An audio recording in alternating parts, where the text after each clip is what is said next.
Friends, आज हम बात करने वाले हैं एम्प्लॉय के ग्रेजुएटी क्या कैलकुलेशन के बारे में।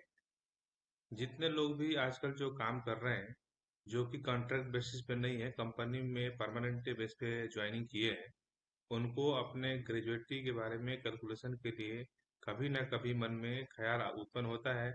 और वो कोशिश करते हैं कैलकुलेशन करने के लिए कि मेरे रिटायरमेंट के बाद मुझे कितना ग्रेजुएटी का अमाउंट मिलेगा। तो मैं आज इस वीडियो में आप लोगों का ये कन्फ्यूजन दूर करने वाला हूँ। मैं आपको बताने वाला हूँ कि अगर आपने किसी कंपनी में 5 साल 7 साल या 10 साल लगातार नौकरी की है, तो आप कितनी ग्रेजुएटी पाने के हकदार होंगे। यहाँ आपको जो है पूरा फार्मूला के द्वारा कैलकुलेशन बिल्कुल ही आसान तरीके से समझाया जाएगा। ग्रेजुएटी पेमेंट एक्ट 1972 के नियम के अनुसार आप अगर किसी कंपनी में लगातार 5 साल तक नौकरी पूरा की है, तो आप उस कंपनी में ग्रेजुएटी का रकम पाने का हकदार हो जाते हैं। अगर आप 5 साल से कम आपने नौकरी किया, जैसे 3 साल या 3 साल या 4 साल पे नौकरी करके और नौकरी छोड़ दिया, या कभी कभी कंपनी क्या करती है कि आपका कॉन्ट्रैक्ट रिन्यूअल कर देती है, इस कंडीशन में आपको ग्रेजुएटी का अमाउंट नहीं मिल पाएगा, नहीं मिलता है। हालांकि इस एक्ट के दायरे में वो कंपनियां आती हैं जिसमें कम से कम 10 कर्मचारी काम करते हों।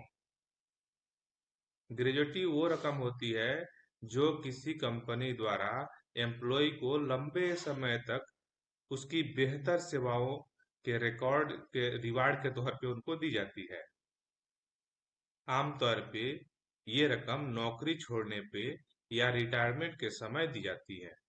अगर आपने भी किसी कंपनी में 5 साल 7 साल या 10 साल लगातार नौकरी की है, तो आपको ग्रेजुएटी मिल सकती है।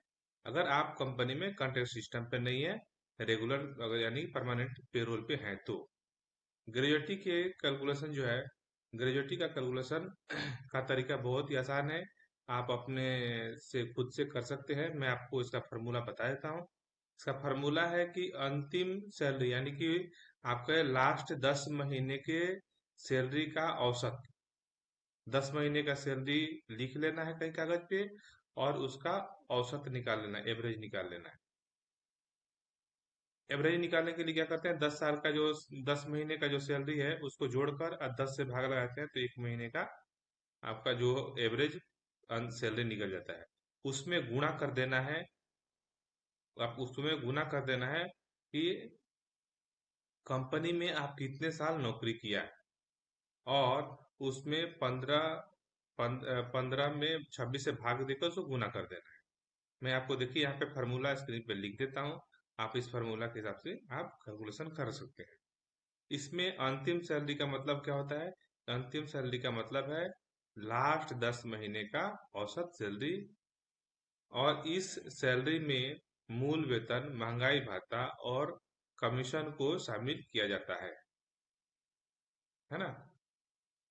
महीने में रविवार के 4 दिन वीकअप होने के कारण 26 दिन गिना जाता है, और 15 दिन के आधार पर ग्रेजुएटी का कैलकुलेशन होता है।